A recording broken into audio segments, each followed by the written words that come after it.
And so Liz Plank was a perfect person for them to go after because first and foremost, if you don't know anything about her, I had never heard her name before this scandal. She's kind of branded herself as like the ultimate feminist. Didn't know who she was. This was her first movie. And I was singled out as, you treated her like a fan. And then I was dressed down afterwards, which could have been a career ender because when you're an intern, you're the most dispensable person on the project. First of all, congrats on your little bump. Congrats on your little bump. What about my bump?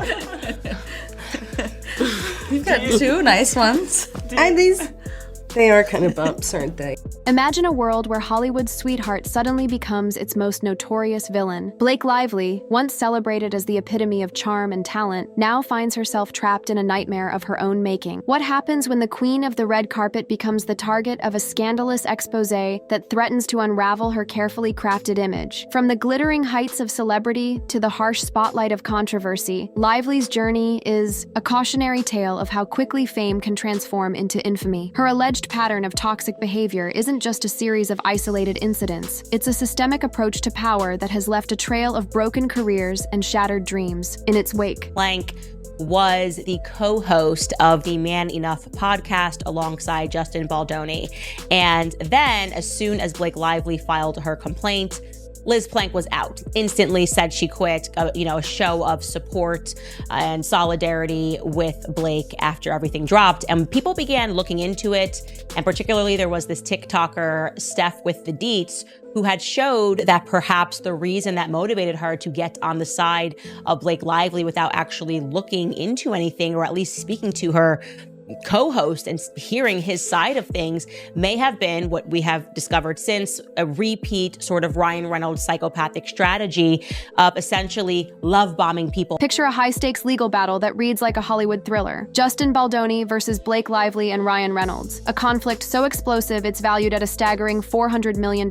This isn't just a dispute, it's a war of reputation, credibility, and survival in the cutthroat world of entertainment. Imagine the tension as Baldoni, once considered a champion of feminist ideals, stands accused of misconduct, while Lively paints herself as a victim fighting against a system that has silenced women for generations. The March 2026 trial looms, like a guillotine, promising to expose the dark underbelly of Hollywood's most glamorous power couple. Every text message, every whispered conversation, every behind-the-scenes moment becomes a potential weapon in this legal battlefield. Now other footage is coming out of Blake Lively admitting, hey, when I get involved with projects, they hire me as the actress, and sometimes I don't really tell them, but I actually want to come in and I want to rewrite it, and I want to be a producer, and I want to do all of these things. She's literally admitted all of this blatantly. This is just the first time that it's ended up. How old is Blake Lively, by the way? 30s, I believe. 34. How much longer do you think Ryan Reynolds sticks around with her? Did any of you guys see Deadpool Wolverine at all? Yeah, so do you remember the scene where he's nice Paul and he's saying like, oh, she bounced back right after her pregnancy. It's okay, I can say that I'm a feminist. They're literally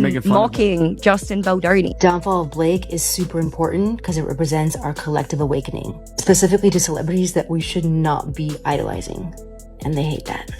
So do you feel free now to try everything? I mean, what is the next 5 years?